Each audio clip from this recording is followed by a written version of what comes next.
Hey, Podcast America. Welcome to episode 93 of the Enlightened Neanderthals, brought to you by my company, Training Northwest. Things I have going on out at the range. In June, there will be a fundamentals carbine course. Rifleman camps are sold out. Too bad. And we'll do a little hunting rifle fundamentals course. It's posted for September because people who are hunters or wanting to hunt don't think about that kind of thing until like fucking 3 days before the season opens. So that's why that one is pushed all the way out to September. Episode hang on. Wait, what? They file a class or they register a class right before deer hunters do not think about, holy shit, I've never sighted in my gun until literally about 4 hours before they go out hunting. Yeah. Some. Most. So I will see you before opening day is what you're saying. A lot of gunshots go off whilst hunting. Yeah, like, oh, fuck. Man, these guys are really killing it. No, they're just sighting in. That's what a lot of people hate to hear. They're always like, man, it's always some other fucking parties just killing them. Did you hear that? Yeah. That thing's sighted in. Yeah. Boom. Oh, my God. That guy's just zeroing over there. Dude, first light sighted in. Mm-hmm. Anywho, 2-year podcast, huh, boys? Yeah, buddy. Get ready. That's what we talk about. Dr. Professor has a few things to say. Enjoy the show. We've never established we have a once a weeker. But we did establish it. It's just that life got it. Like, It's hard to get 3 people in the room at one time. Yeah, but for you a have couple holidays, hours. you have stuff like that. The most successful is Rogan, and he has it's like, dude, I'll dump 3 in a day and then nothing for a week. And then here's one a week, and then the next week. Is that how his schedule goes? I've never really followed it closely. Yeah. It's whatever. Welcome to Mike Cast, everybody. Are we recording? Straight from Kazakhstan. Oh, yeah. But that's what. All right, here we go. So we're owning a podcast. Let's talk about it. After 2 years. Yeah. 2 years. But that's what it is. It is. That's actually an impressive string if you think about it. Going back to what I was saying about it's really difficult to carve out time when all 3 of us have to carve out time at the same time every freaking week to put together a 2-year string of it is pretty impressive. And we've done well.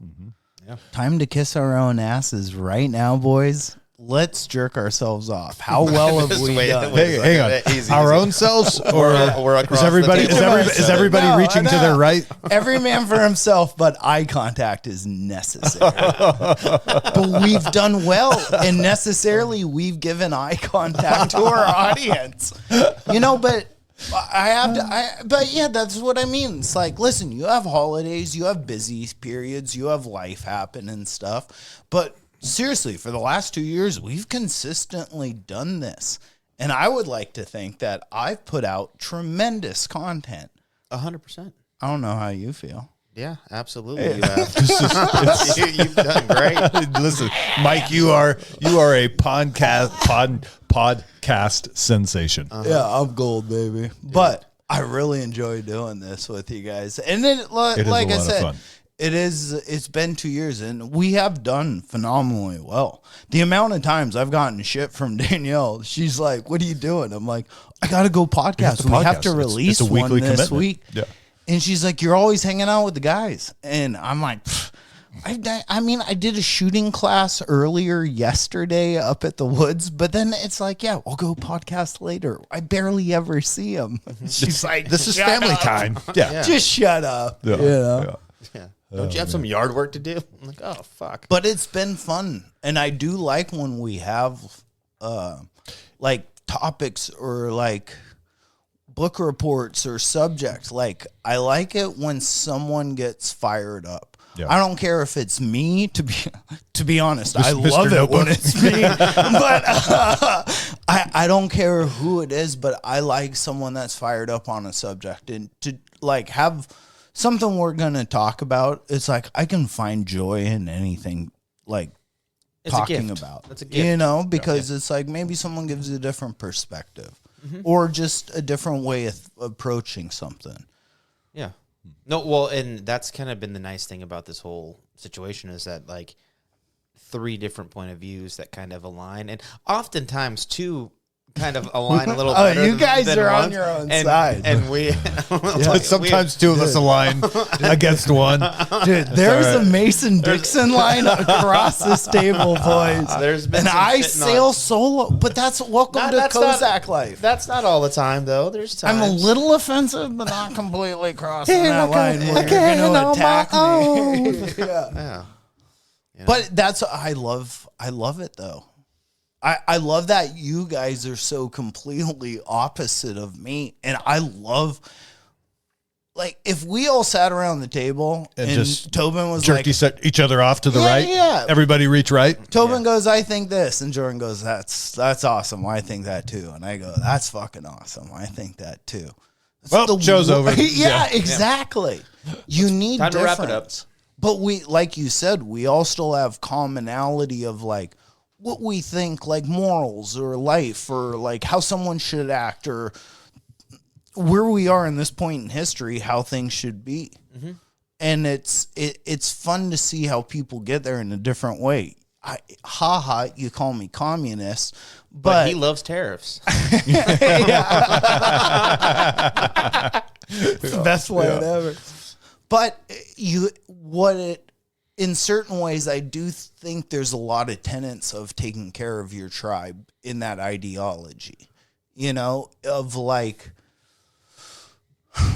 there should not be people that are out of control wealthy while there are people dying in the streets from hunger. And it's like, I get that sentiment. Each household. We're instantly arguing. I was just going to say, all right, listen, motherfucker. Yeah, but that's what I mean. In this household, but that's what I mean. Listen, in this household, I don't recall any stories out of the Soviet Union of like Stalin and the various like heads of the KGB giving up their own wealth to take care of the people. But that's just the people that run things. These are just different. That's what I'm saying. Communism leads to a more top. Yes, we have a top-heavy system right now, and it is kind of fucked up. Like, we are definitely seeing the faults of capitalism and the ways in which it can be abused.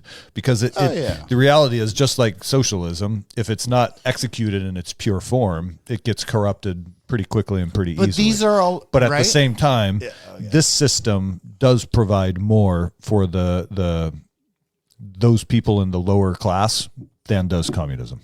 It does. It provides a ladder. I mean, we're even though that ladder's missing look at the tax burden on those of us who pay taxes just to provide all of these social support systems for people who actively choose not to work and are choosing to live as dependents of the state. So really, preach. Yeah, exactly. For a guy who loves communism, you should actually be happy about what's going on right now, because you can make a conscious choice to be a dependent of the state right now if you want to. Mike? You can, absolutely. Mike, maybe you should look into. I believe communism works in a household. In a family, only one household at a time, one roof at a time. But that's what I mean. Outside of that, it's weird. I'm start running my kids like that. Yeah, dude. Yeah. But it's weird to struggle with ideas. Like, there's tenets and philosophies. It's like, I love the free market and I love all this, but it's also like, it's a lot like of potatoes. I love that this is supposed to be a 2-year podcast review, and we're already arguing about communism. Come on, dude. What do you think you get? 2 years in review. Gold. Listen, dude. Mike Zedong, you fuck. Gold. Yeah. Well, what do you want from me? This is the perfect. No, that's it, dude. It's been nothing but beautiful so far. Oh man, I want to say one thing. Even though we're all drinking beers here, the biggest thing I have noticed lately, because I'll take my camera somewhere midpoint of the show and just sort of do like a quick round the robin video to post to social media as like a little bit of marketing, is we have gone from getting absolutely hammered and the table would be full of beer cans to now when I pan around, it's like a couple bubbly water cans, 2 beer cans, a mango tango lemonade over by fucking Dictator Zedong over there, and then maybe a coffee cup or 2. But also at the same time, our downloads have decreased pretty significantly. So I'm almost wondering if Fire back up, I was boys. just going to say, I think we need to go back to getting shit-faced. Yeah, we got a little too intellectual for the people, for the Or folks. maybe Time to slow it down a little bit. Is that what you're saying? Let me bring it back. Oh my God. Yeah, I don't know. I lately I did that fast, and I haven't really felt like drinking since. Yeah, I mean, that's what I was kind of saying when I texted you guys about how the show has changed. We have all personally changed. It's been this has been a season of change for all of us. And so it's reflected. That is one very obvious reflection of it, is that we just aren't drinking alcohol as much anymore, which is a good thing if you're not a listener of this show. Yeah. Well, my cocaine. If you're a listener of the show, you might be going like, hey guys, we liked it better when you were. Yeah, but also that's Chasing kind of that Norm sponsorship. that was one of the things I did enjoy about starting this. It's like in my head, Used to be all about chiladas and. Oh shit, dude, I still love a chelada. Actually, we might need to bring those back for a Yeah. day. Yeah, that's not a bad idea. We're getting drunk. What are we doing? Yeah, we're getting drunk live. Yeah. But the idea of kind of like a town hall, like everyone always says it, and this is how I justified Daniel. I'll be like, Declaration of Independence was written in a bar. You know? Like, it's a bunch of people just putting out their ideas and kind of Got to loosen up. a little. But it does do that. Like, alcohol It gets you a is little the rowdy and best- feisty. And you're like, you know what? Fuck the king. And then there's some drunk guy down the bar who throws a glass across the, against the walls like, fuck the king. Yep. Yeah. Next thing you know. Next thing you know, you're brawling redcoats in the street. Yeah. But we don't have red ghosts Fuck the right king. now. Oh, Yeah. well. Not yet. They're going to have blue helmets on. We got red lumberjacks. Dude, I could have sworn we were going to get invaded by some, I think it's. I mean, it's all- I mean, this is 2 year, but Yeah, Mike it's a is slow seeing- burn. A worldwide takeover for a new authoritarian system wasn't going to happen, and we all thought it was going to happen inside of like 2 years, and maybe COVID was an attempt at that, but it's still alive. They're still pushing, and people think that Trump's like this savior, and I think thus far it's kind of playing out that he's not. He's just another. I think he's done all he's the right. other half of the system, but you've got like RFK has completely caved. He's out on the campaign. He's basically in Texas telling people to get MMR vaccines when he's the guy who has made an entire name for himself as the anti-vax guy because he was exposing all of the weird shit that they put inside of them. I didn't And know now Tulsi Gabbard has folded to She the folded deep on state. the bombing thing. Exactly. Cash I saw Patel, that, Cash and that Patel, who hurt said, my I'm going to get heart." into the FBI and I'm going to clean house. He's promoting people who went after January 6 people as though they were actual criminals. Like, this administration is not what it claimed to be on the campaign. It's still doing stuff, though. It is doing stuff. It's doing a lot of stuff. I don't know how this plays out. I don't know how the FBI thing. Yeah. I just right? like all the people in the Department of Justice who went after, among other things, the January 6 folks, and then really like when the Department of Justice became weaponized under the Biden administration, they're all still there.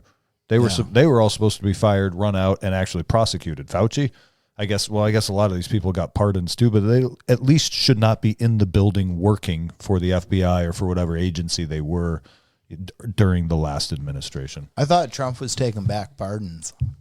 He said all the Biden stuff. Did that? Can you do that? No, because it's already. There was a whole thing presidential about pardon. a electronic signature, and it may be Yeah, the unreal. e-sign. See, here's the thing, though, is That's how I bought my they say house. shit like this to make their base be like, oh, good, they're getting to the bottom of it. But just like the last fucking 20 years, I mean, how long can you remember where they'll have a hearing and you'll see the video of it on Twitter or fucking Instagram or whatever, where Jim Jordan or Eli, whoever is grilling somebody, and you're like, yes, we're finally getting to the bottom of it. And then there's no prosecution, there's no trial, it just goes away.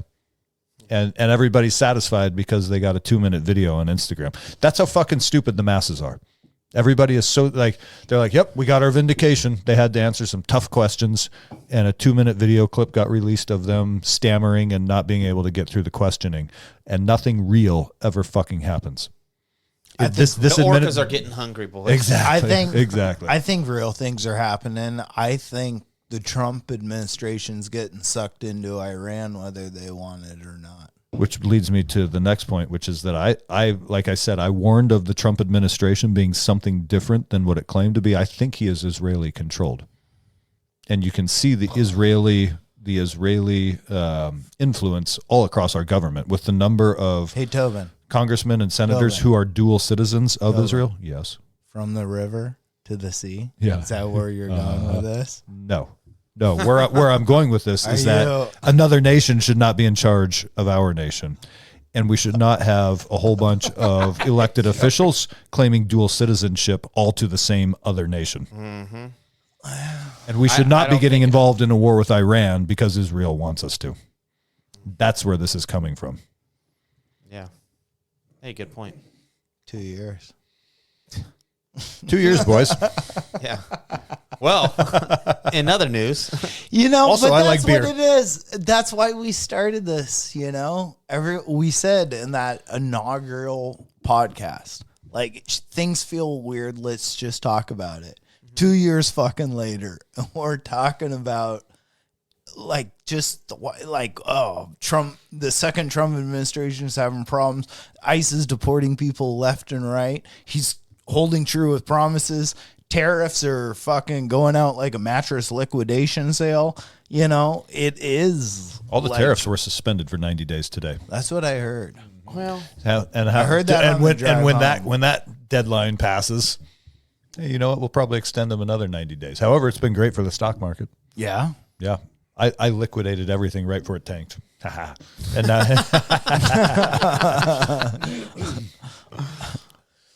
so I'm going to be buying the dip and making a little extra money on the side here, but at the same time, again, who knows what'll happen 90 days from now, but I wouldn't be surprised if that's just one more thing to appease the masses. Oh, hey, we're postponing these tariffs for 90 days. Don't worry, guys. And now everybody weren't they talking about doing away with the IRS and federal income tax? Where the fuck is that? I'm still waiting. Still My waiting. email list Still has not waiting. been Weren't they gonna responded to. Yeah.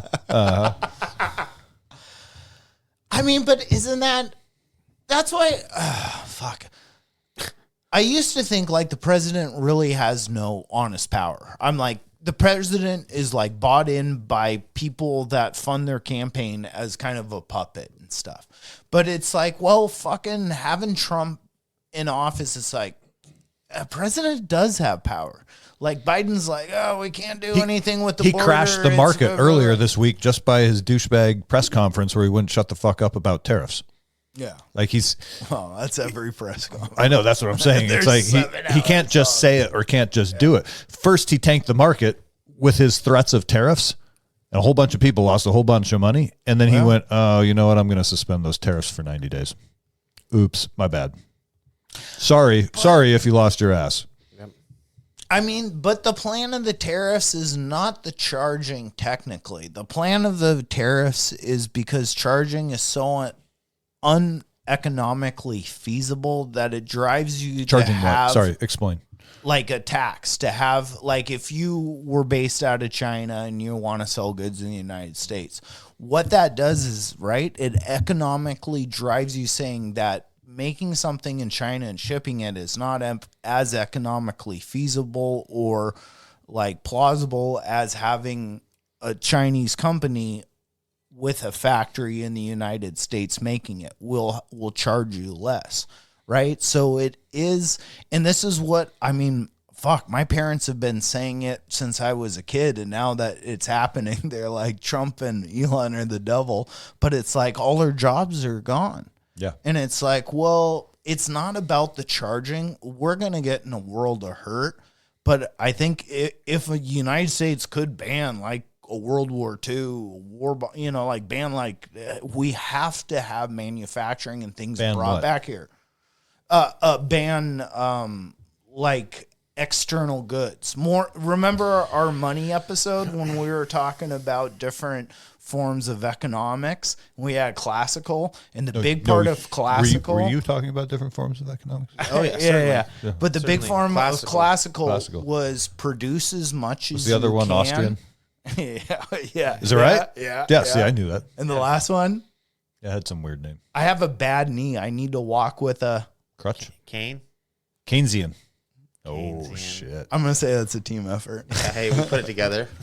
But classical is produce as much as you can and buy as little from other people. I don't want to go back to that. What I want to say is what band are you talking about World War II that you said something about there's a band like World War II. Like band together. Okay. Not like a ban on I see what you're items, saying, but like kick band. up domestic production. Yeah. So if I think the biggest thing that COVID showed the U.S. is that our reliance on foreign countries is atrocious. Yes.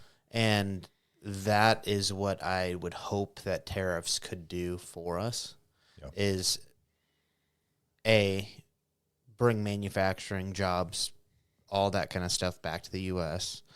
People need them. People will fill the role. Yeah. I'm sure of it. Yeah. Right. And people act like, oh, nobody wants those jobs. People want those jobs. Yeah. Stop. Yeah. Right. If you pay me $50 an hour to make a washing machine, now, I'm making a washing machine. Will that washing machine go up from $1,000 to that's $2,000? the reality. Is we're addicted to cheap shit. Well, guess what? It's gonna go up. Okay, but there's also gonna be like a point where it'll stop. It'll even out, and it will be good. And it's gonna seem like it's just ridiculous, but then everything will even out. Yeah. But we need to get those jobs back here. And I also think as both of your points, where Mike's talking about banding together as a nation, and what Jordan's saying about getting the jobs back, is that we need to realize that you won't be able to have as much stuff, but really stuff doesn't make you happy. What makes you happy is living in a thriving society. Yes. Good stuff makes you happy. Yeah. Having neighbors who are also wealthy, and streets that are not full of potholes, and well-fed orcas, so you don't have to step over drug addicts. Like those are the things that will actually make you happy. Being able to buy a cheap pair of sweatpants from Walmart, it may give you that little bit of like endorphin rush when you first buy them. You won't need sweatpants because your ass is going to be working. That's right. That's right, motherfucker. Get you a pair of Dickies. Yeah. No, I like the thought of like. But that's what it is. It's about bringing manufacturing back here. And but you were saying, to be able to rely on us and not anybody else, right? I rely on me I read that. But that's that's what, like I said, my parents have been saying this since the 70s. I'm sure your parents have been saying it. Like, look at Detroit. Look at all these areas that were like hubs of industry. Commerce, yeah. And now what are they? Gutted out fucking ruins. M&M is the only thing that's come out of 8 Mile in the last 30 years. Mom's spaghetti. Yeah, you know? But that's what it is, and it's because you've been gutted. Yeah. And you look at anything throughout history, like that's been abused or taken over, and it's so hard for that group to collectively come back. Especially if you don't have a trait it's going to be really or difficult a niche to bring it back to because it was rely on to gradually. Then raise you back up and make you shine out of everything else. I think that there's kind of a resurgence a little bit right now, and Trump's approval keeps getting better. Well, I think there's a resurgence in young men realizing that 4-year university college shit is not necessarily the way to go, and not they're realizing now, like, hey, guess what? I can go fucking I'm seeing all the shit that's happening in those colleges. Do I need to go do that? No. I could go to a trade school and come out making $150,000 a year and not be in any debt. Yep. Yeah. Over the course of that 5 years, I'll be up $360,000 versus going to a 4-year university and being in debt $50,000 if you're in more state. Than that, like I'm talking in state, like local shit, not going to a private university. You're going to a university out of state. Yeah. So like, there's things that like I think social media and just people talking and word of mouth, like starting to kind of realize like there's a lot of different ways to make money, and it's not going and getting a fucking 4-year liberal arts degree. Yeah. Well, I wonder if there's going to be a whole generation of these activist students who are going to find themselves completely unemployable here. You know what I mean? They are currently.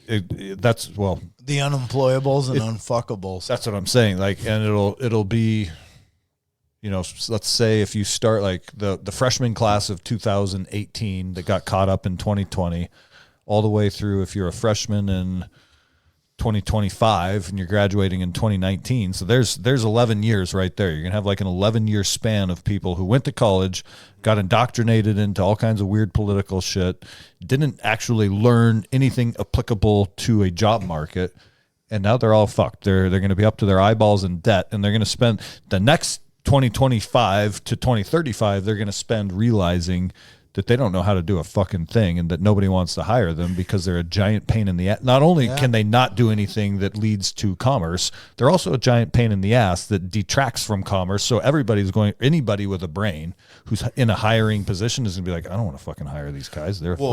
You're also, I think, going to start seeing a lot more hiring from inside say our industry, right? You go to work, you're working in the field, you start doing that. I think you'll start seeing a lot more field guys who are doing the job transform into office guys because they're going to need people who actually know what the fuck's going on.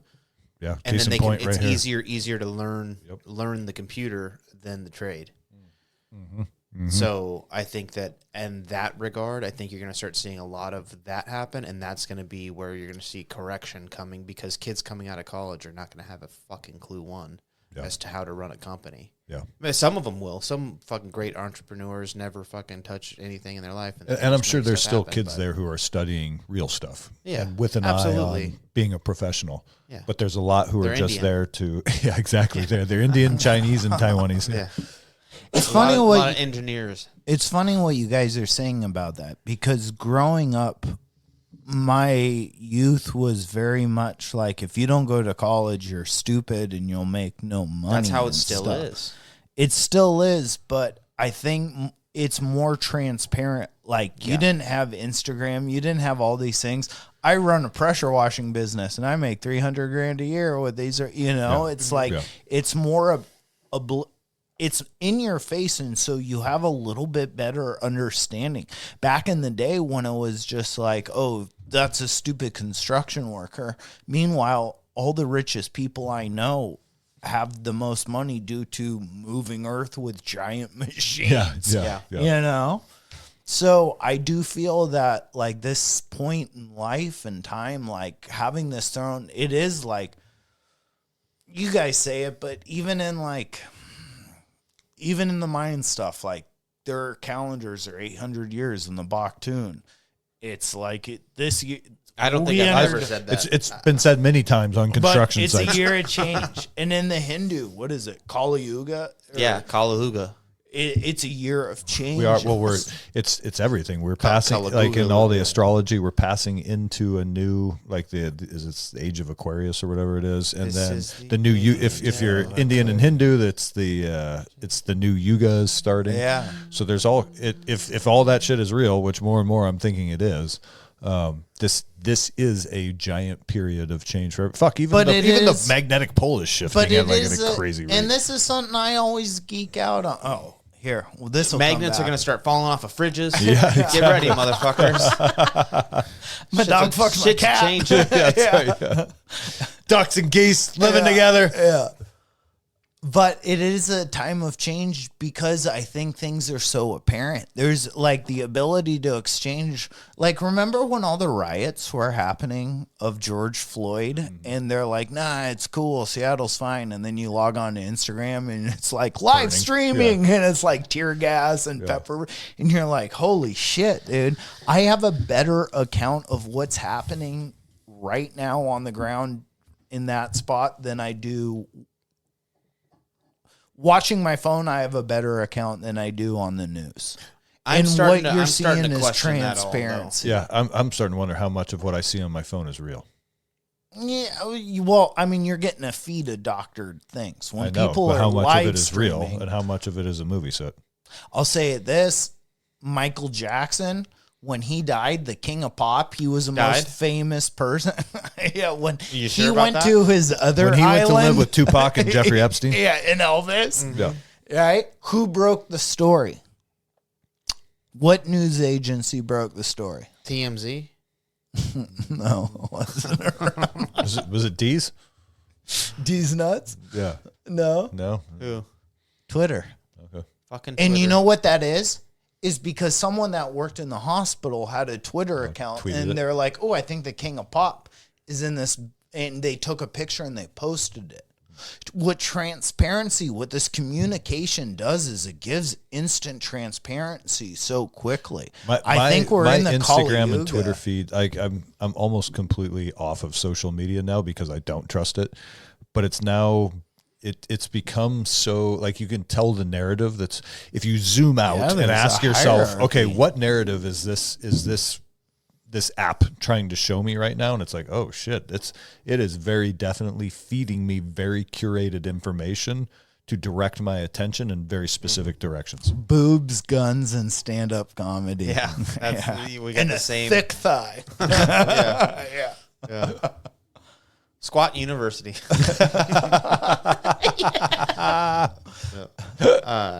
Yeah, there's not a lot of substance there, you know. No.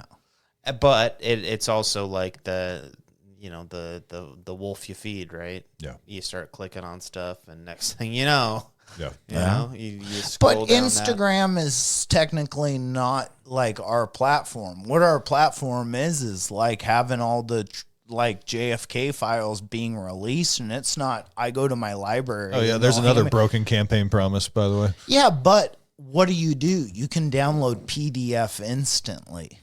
You know, all those files are PDF available off the government Redacted. website. Yeah, but that. Are they a bunch what? of them redacted? So, Yeah.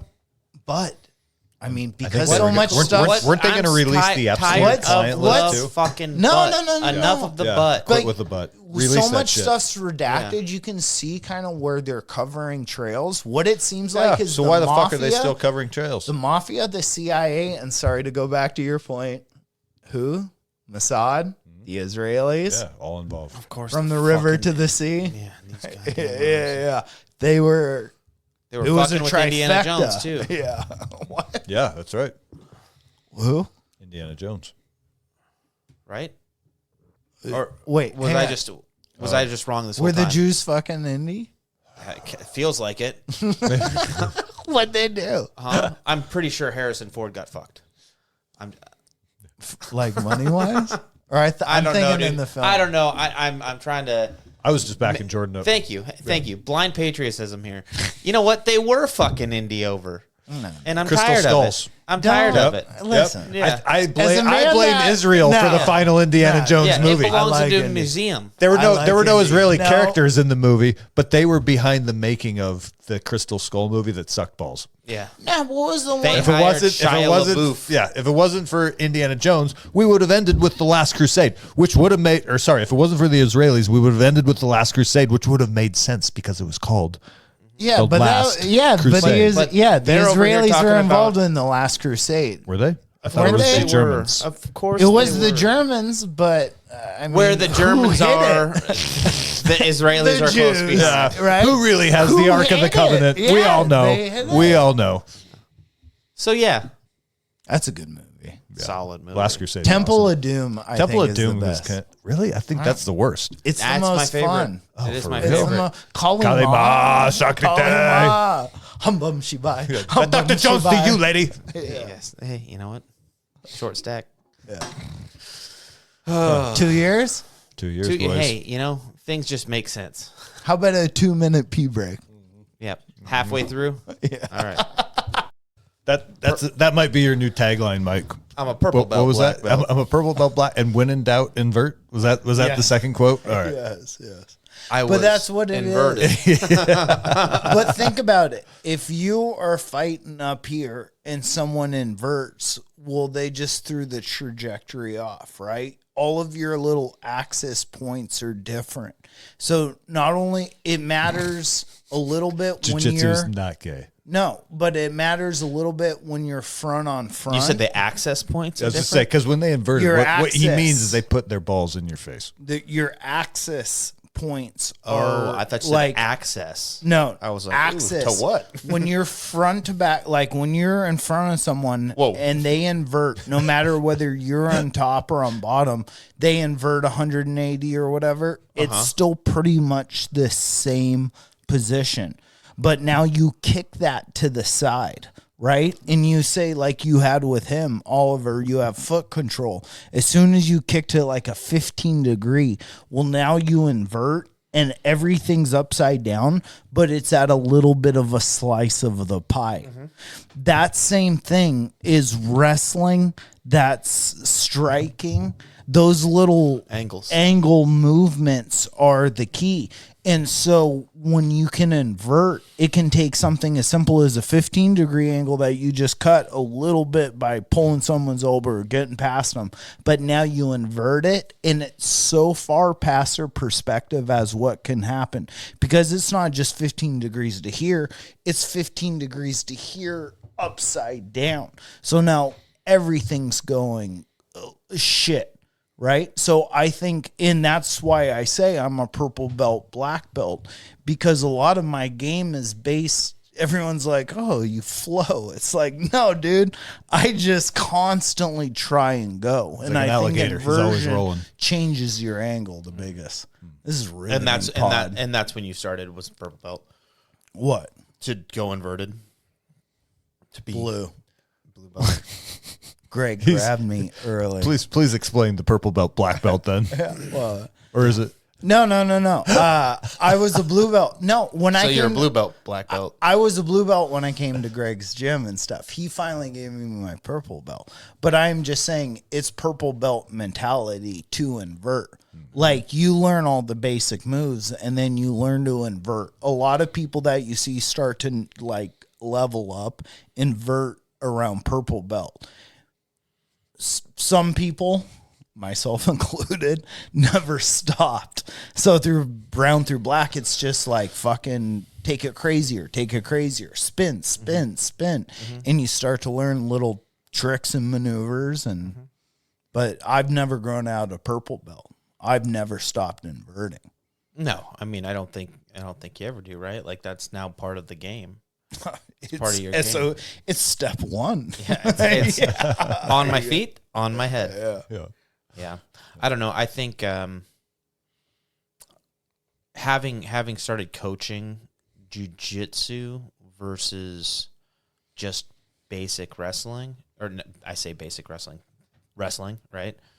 It's this weird fucking feeling you get like when you're coaching adults in something that they don't seemingly want to necessarily learn, because like the feedback on their face and just how people interact with you are very like just straight faced, like they're just taking it in, and that's just what they are doing is taking it in. But body language wise, you look at people and it looks like they're like, I don't want to fucking be here. Oh, weird. And then when you take that in, now I'm like, fuck, I gotta church this up. Kyle's gay, and like just to get like people to kind of loosen up, and then it's like, okay, now we're good. We're all having a good time, right? And Kyle's crying. Yeah. We're having a good time. Yeah. Brett's pissed. We were having a good night. Yeah. Dude, you made him cry in front of everyone. But it helped the class. So I don't know. But I feel that's like the best thing.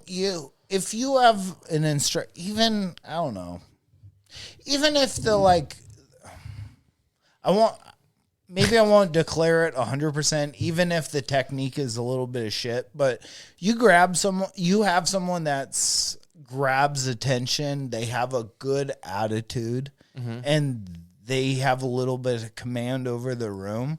It's like, that's what I'm looking for. Yeah. So you start to pair that with people with good technique or show you baseline fundamentals. It's the best thing. Yeah. No, because I mean, I think a lot of the time people are showing up and they're ready to learn. Is this but I also your class? Yeah. Well, just in general to jiu-jitsu classes, right? I think there's a couple different people that show up, right? There's people who show up to jiu-jitsu classes that are like, let's fucking go. Then there's other people who are like, I've done this long enough to where I'm just doing it because I know I need to. and then there's people who are like nuts. in the mid, or like in the in the middle of that, right? The gung ho people who are just like fucking feed me, and then other people are like meh, like I could be doing chores or watching Netflix or fucking doing whatever. I'm gonna strangle people. Yeah, I'm gonna go show up just to show up, right? Yeah. Um, That's me sometimes, just because I'm so tired that it's like it's almost like yeah, I just worked at fucking yeah, yeah. and it's like All okay, day I long. got to get on the mat because I know I need to. And but you show up and you do your thing, and that's that, and it's good. But I'm also there to work. Yes. Like I come to put in work. I don't think I'm not saying anybody with on either side of the spectrum, and nothing to their work ethic. I think it's just like how they're showing up, right? Like some people are just like really animated and like I'm talking from a coaching perspective, right? When you're looking at people, like if they You just look have at your students, the whole time. they have to earn my luck. Yeah. Look at the ground. Dr. Professor does not make eye contact. Yeah. Well, I don't know. I like to see like laughter and enjoyment as opposed to like, we're going to do this drill that like is boring. It's like this boring drill is going to gain you. You talk a lot. about it. I actually like that about your class is the drilling, the individual movements. That's what I need. That's what keeps me there Thursday nights. Well, that's an interesting dichotomy of our gym. Like you go to the morning class and it's completely different. The evening class has got Greg. Not saying Greg's bad or anything. I'm just saying Greg has a speed and a mentality and a personality, and it's like Greg's Greg. And the morning class is a little different. It's a little slower speed, and it's a little, and so it's kind of nice to have those abilities. Like you're saying, you want to make it fun and positive, and it's like everyone has their own speed of what they find success in showing information. But it's still all coaching. Yeah. Oh yeah, absolutely. Like I'm confident in coaching, but this is the other thing. I'm confident in coaching wrestling. I am not as confident coaching wrestling with jiu-jitsu, like in like this weird mid trying to make it work. stage, Yeah. versus coaching jiu-jitsu Yeah. versus coaching wrestling. It's like I'm trying to marry the two, and it doesn't always hit correctly. And I'm also not giving like everything to a lesson plan. Yeah. So there's that too. Even if you focused on, like, from my perspective, like from where I'm at as a student, if you focused on just single leg, double leg, and then some of the small, like that knee slide, that's a game changer for me, because now I have a plan. If I go for a single or double and they backstep a little bit, I'm just straight into that knee slide. And like you were saying earlier, cutting a little bit of a corner with it and then retrying the double. You know what I mean? So just those little things. And honestly, it's what I tell people when they come out to the range. I'm sorry, this is boring, but there's only one path to mastering a skill set. And you just have to repeat. Even when you don't want to, even when it's boring, you have to decide what's more important to you, being good at the skill set or having fun. Yeah, what's the Bruce Lee quote is like, don't fear the man who knows 1,000 kicks, or like, Yeah. Fear the man that kicked one kick 1,000 times. yeah. And also, like, just like there's little game changers that come through your class, because we do start, like, what's funny is we start the rounds standing up, but most of what we teach and practice, especially in the evening classes, is down on the ground, right? And so having that Thursday where we practice the stand-up part, and if all we learned was like single leg sprawl, that would be worth it alone. Yeah, I wonder, whilst coaching, seeing people's face, I guess, like the feedback is not there, right? The feedback is blank faces, and like, or like you start drilling something and all of a sudden people are dicking around in the corner, and it's like, okay. Yeah, that's and then obnoxious. it's like, okay, well, is that because people are getting bored? So you see that happen once or twice, and it's like, okay, we're scrapping this and we're doing something else. No, but allocate punishment. People dicking around the corner, sit-ups and push-ups. Yeah, but that's the just thing. what That's, you do. That's how you would That's how the kids class would be, or a high school team would be. It's a whole No, different but animal that's with it. No, adults who are I'm just paying trying customers. to. You give me your eye, you give me your attention. You're constantly doing the drill. It's like fine, you can do whatever you want as long as you're like practicing. Yeah. But you're dicking, and it's like no, that's punishment. That's how the team goes. Yeah, but that's not what. If this was like, okay, I run a competition practice, and you're walking in here under the assumption that like I own you for the next fucking hour and a half, and you're going to do like what I fucking say. Yeah, but you do already. But that's your a different class is a competition class. No, I mean not really. I don't have wrestling. Yeah, but you can run it however you want. I understand your that, mentality. but at some point, I will follow. Everyone will follow. The best gyms, that's how they run their shit. Yeah. And everybody who shows up knows that. But when you're also not like, I look at Greg. Greg is not catering to a competition team. No, he is catering to the masses, right? It's Ivan Salivari's down in fucking South Lake Union, where it's like, hey, there's competition guys in there, and there are classes that are set for that, and everybody's working their ass off. But there's also like cardio kickboxing with people who have no interest getting in a real fight. Yeah. And those people are the people who pay the bills, because those people are the 75% that show up. Then you have 25% of people who are like, I'm kind of, or 20% who are like, I'm into this, I'm going to compete a little bit. And then there's the 5% who are, I want to make a living with this. Yeah. So there's that, and you can't fucking pay the bills with the people wanting to make a living or even just compete, because that's just not how things go. Yeah. So when you start doing that, you isolate a lot of people, and you could end up with a badass fucking gym where people want to be there. You isolate, but then do you water down? Well, at what point do you stop isolating? You get a gym like AKA or fucking AMC back in the day, or a gym like that, right? Where it's like, this is no joke, motherfuckers in here. At some point, that will make it to where everybody wants to be there, and it doesn't matter. Yeah. Right? But if you don't get there before, like, the lights aren't going to fucking stay on. Yeah, but how do you know you're not there while that thing's growing? The people that were there when that thing became the pinnacle, as they were there, do you think they're saying to themselves, this is the best ever and this is going to be remembered? I think it's a little bit of, as it happens, it's kind of magic, I think the goal of the owner is the goal of the owner. Yeah. And that's what you kind of have to respect at that point. So you can't say, you hey, can respect the goal, but whatever, you're the coach, you're teaching, your curriculum is I give you free reign. That's what I do as a teacher. Yeah. I want you to teach these moves. And if people bite off so hard on it, especially if it's a curriculum that they don't normally see, it's like perfect. This is great. This is grand. This is something I don't get shown to.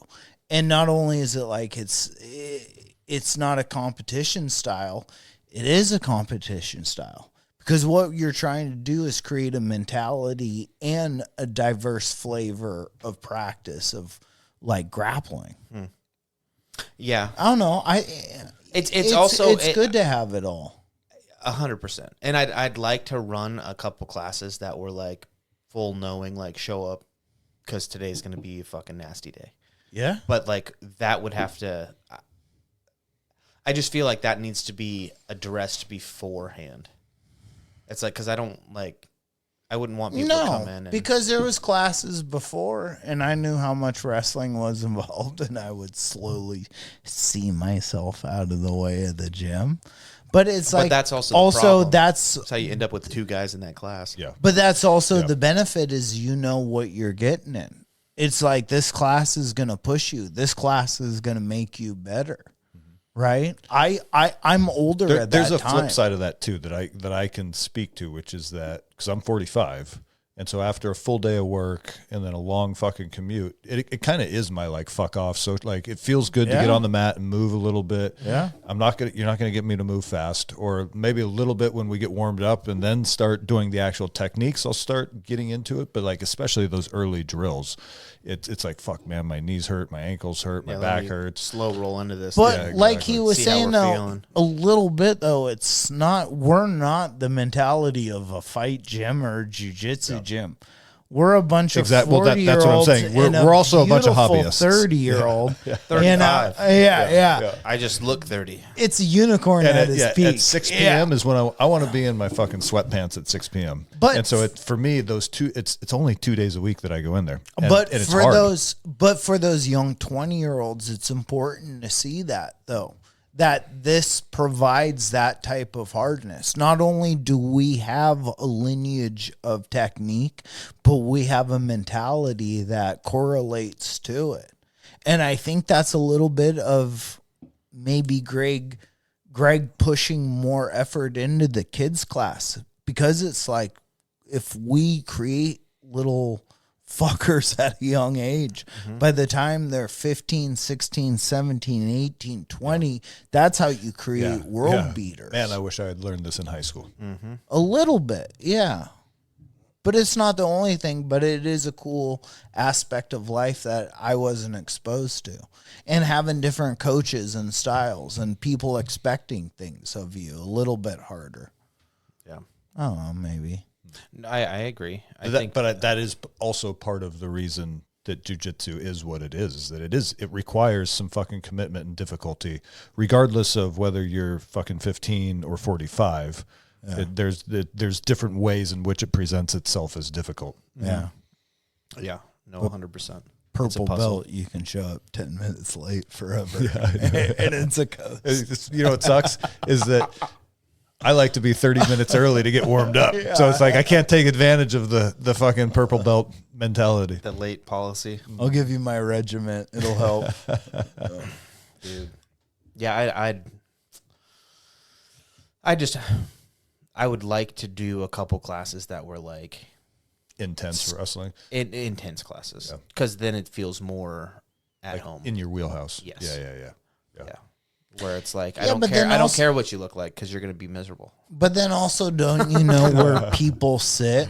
Like, if I can break you a little bit, I know where your problems are. So now I can kind of tailor the class towards the group. But then individually, when we have one-on-one, it's like, dude, you suck with like your takedown, or you suck with your follow-through, or you suck with gaining control once you're down. You know, it's a little bit like, as much as it does suck, it does help you kind of target the class towards each individual. Yeah. You're talking with what helps? That the size, the intensity, the intensity for seeing where people So you wanna break, see because people you want to know fall where apart. someone sucks. Yeah, I mean, I don't know that the intensity helps with that. I think the intensity helps with. Because the quicker someone falls, the quicker.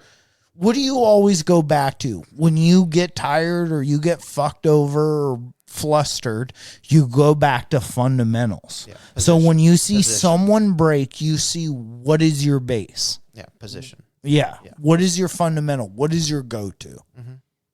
And from there, it's like we can kind of rebuild a little. Yeah. So having someone that pushes a little bit, it's like, okay, I'm not.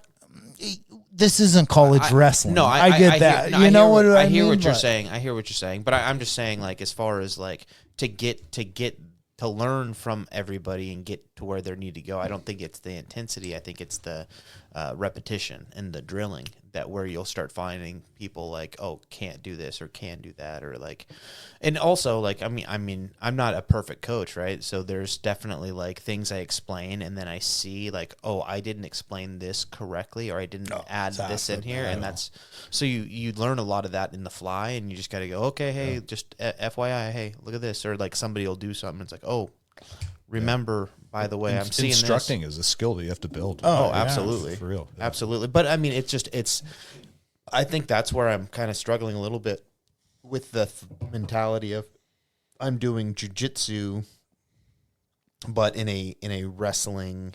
Is it because you're fashion. trying to adapt I'm wrestling trying to adapt. jiu-jitsu? Yes, and it's just not. It's like okay, like there were a couple times. Only one time I can think of where it was like, oh, this doesn't work because it puts you in the guard or something like that, and it's and that's. But then you just shifted, and I was like, okay, cool, that made sense. Well, but that is the exact. I'm going to do an arm drag inside leg trip this upcoming class, and it's like okay. Is this a position that you're going to want to end up in? No, because you end up in half guard.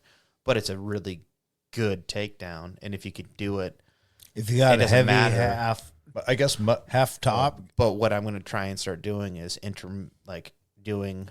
Remember how it was like, I've just been showing a movement and stopping, and a movement and stopping, and I like that because I feel like you can really take the time to dissect the movement and why it is that we're doing this particular movement.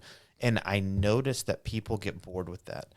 So what I want to do is start implementing a move, and then we land in this position, and now here's the move from this position for the opposite person, and now they do this. Now you do this when they do that. Yeah. And give like this pathway. That's good. So both people are participating. You don't get a limp dick training partner. Yes. Yeah. Yeah. So one person has to do the next move, and then you start changing it together, right? And then what the best way? This is the coolest way is when.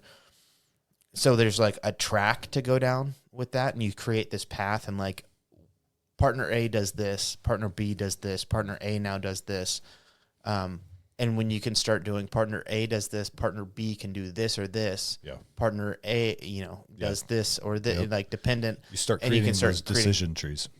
Well, but then having it all loop back into the first position, so you start over. Just keep rolling. And now the other person is in that opposite position, and now they get to run through it. Yeah. So there's no downtime. Yeah. And it just and it's like, I want you to do this track 4 times. Good luck. And it's going to be 15 minutes of rolling. Yeah. And then you start doing that, and it's like ding, ding, ding, ding, ding. And you hit each move as you're going through. Yeah. Like that's where cool things start coming alive. That's cool shit. So that's what I'd like to start doing, but it's going to take me sitting down and fucking mapping it out to do it. Yeah. But I haven't done it yet. So here I am.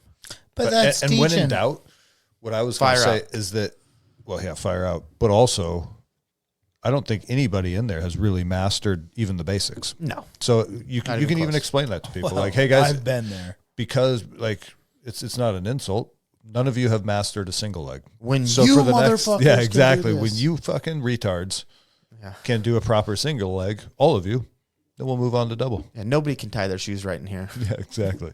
I'm taking offense. Oh yeah? You got a great single leg, Mike. I know. You know what's funny? I got that outside single on Chris, MMA Chris. Uh-huh. Oh yeah. And I was so surprised when I stood up and I stood up and I was like, holy shit, I have a leg. And then and then he just pulled his leg out. Mm-hmm. Yeah. It is kind of crazy when I was thinking about this today. But you practice, when you drill those techniques over and over again, and then it finally works at full speed. It's like, oh shit, now it's sunk into your nervous system. Now I can do it again. Mm-hmm. Yeah. When you hit something that's like, that doesn't quite, and then all of a sudden it works really good. Muscle memory does it. You don't. Yes. The fuck, and then all of a sudden, it's like a light bulb go. You're like, oh shit. Yeah. Now I know exactly when to use this. Yeah, but every once in a while, something will work so good that it's like, what the fuck just happened? Yeah. How did that work? Yeah. And then it's like, okay, and you start kind of putting together and having that and learning those things. Oh, that's the fucking best. That's a little bit of a problem I've had. It's like, why do you think I love Turtle? In my head, Mr. Miyagi, Mike quarter of the way to fucking inversion. Yeah, close, dude. But Mr. Miyagi, Mike in his head, it's like, it doesn't matter what anyone does to you. What matters is you should be able to flip it and get a submission on them. And that's the most important thing. And in a way, it's kind of been a little bit of a motherfucker because it's like, I'll go deep. Let's go deeper. It's like, yeah, someone has a choke on you, but it's like, no fucking problem. I'll go into this. But it makes me kind of like put myself in negative territory, but I get okay with it. Yeah. You know? And so now I'm playing this weird water where it's like I'm constantly halfway submitted as soon as I like slap and bump. It looks like you're just really shitty at jiu-jitsu. Yeah. But it's a fun growth. But it's like I never would have thought, like, from when I started doing this, that's an approach I would take because I was always getting fucked up. So my approach was be strong, be heavy, be tough. It's so But funny that that's that's how getting life fucked up and you end getting fucked up. But that's how kind of life works, you know? It's like, it's fun, just like the podcast. It's like, we started this and it's like, oh, it's going to be this one thing and we're going to figure it all out. Yeah. You know, but then it's like, I don't know, there's certain things I end up finding I never would have thought I liked. Like, this is a form of therapy in a way. Like, I certainly enjoy discussing topics and like getting to rant and tell you guys how wrong you are. It makes my soul so happy. But through doing it weekly, it gives me perspective on how other people push back on thought or what they think is good thought, where I think things are like good proof. I don't know. Well, and I'd give you credit too, because there's so many times where we have challenged your idea. You mean every episode? Hang on. I just want to tell the listeners, especially you, Javier, that you guys are welcome for the last 25 minutes of jiu-jitsu talk. And yeah, so how your ideas, when they get challenged, you're willing to change them. Not because you're not set in your ways or you're not willing to like think critically about but like being willing to think critically against what your idea is not an easy task, because people find themselves dug so far in that ego mentality of like, I'm right. And then you go, okay, well, I'm willing to listen to what you're saying and to try and figure that out. You're putting yourself in a thought disadvantage like jiu-jitsu, right? Like, yeah, but you're putting yourself in these submissions constantly. Yeah. And you're supposed to be able to flip it. And sometimes you get subbed and you have to just admit that, you know, but that's dirty communism is dirty communism. It is dirty communism. So I'm not going to disagree with you guys at the end of the day there, but it is fun. Just, oh no, this is no. I've never done anything like this in my life where it's like, hey, here's a thing and just hammer it out with two other people. We'll take as many beers as we need, but we'll figure it out. But you just beat something dead. And it's like, honestly, what does beating it dead mean? It's mean you've examined it from every possible angle, or you try and give different perspectives. And it's fun because I've only known Mike's life, right? Mm-hmm. And so bouncing things off you guys or just talking, or it gives you, I always say I like pop culture, but it gives me a feeling how you guys feel. Like let's talk presidency. I feel like Mike has a lot to say, and it's lonely in that fucking paint booth. I feel like that's the real reason he likes this podcast. Yeah. No, fuck that, dude. I was lonely with stickers, dude. I don't need paint to be lonely. I think you guys got into something that was over your head because I was like, hey, you want to talk? And you're like, that sounds fun. You want to go to breakfast and talk about World War II? Yes, you I didn't do. know what you got into. Dude, I thought we were going to talk a lot more about backpacks. Yeah, right? You didn't know. I was like, I'm fucking set, dude. You got stuck with me. I think about that all the time. Jordan thought he was walking into like a hunting and shooting podcast. Yeah, I was like, this is going to be great. We'll call it Downrange. Yeah, that's right. Yeah. Holy shit, that's right. That's what we're going to call it, huh? Yeah. And then a book report happened. And I was like, fucking, A book. what the fuck is this? And then next thing you know, it's like, Isn't time weird? like, oh, You're like, it's time for you to move the fuck on, homo. What does technology want? Fuck you, dude. It wants you to get out of here. But that's what it is. That's why, I mean, it's fun, dude. This has been a weird little experiment. Like I said, it is almost like therapy because it's like I get to come here, hang out with you guys, and just talk shit. But like, just fucking talk shit. Be weird. Say whatever's on your mind. I wish we did have a brewski count though. Like that would be How many beers? how many beers have been gone? consumed on this podcast? Yeah, Well, yeah. And how many have been consumed listening to this podcast? Listening to this probably podcast. like 4 or 5. yeah. Well, we broke a lot of I'd barriers. like to think there's a lot of blue collar guys on construction sites listening to us. Oh yeah, yeah. So probably not cracking the beers. I hope. Well, hey, or Yeah. you know, We've done a lot in 2 years. Imagine what we can do in 4. Maybe we can get a drinking game. I know you said like, oh, we've cleaned You guys up ever our done the act, century but- thing where you pour 100 shots of beer in every minute on the minute? yes. Yeah, it's called I always- every podcast. All right. I say only because one of my favorite things or favorite like TV moments was Adam Carolla and Super Dave Osborne playing the Century Club on, I think it was the Man Show. Yeah, It that just- was 100%. We could play the Century Club on the podcast. It would be fun to have a back to our roots night yeah. and Little just chiladas. Hammered. hammer drunk. It's like a hammer drunk with Say the boys. no more, my friend. You know, just maybe we bring the podcast stuff out to a camping. My favorite one situation was and get when we did fucking- the Trump one, Jordan. You got He doesn't remember. You'll have to a little refresh wild, dude. That was my Hammered. favorite one, though. Because I'm like, oh, I've got Didn't we this do that idea- with Greg? it. Yeah, that's right. Yeah, Greg. That's right. Actually, Greg might get the award for drunkest man on our podcast thus far.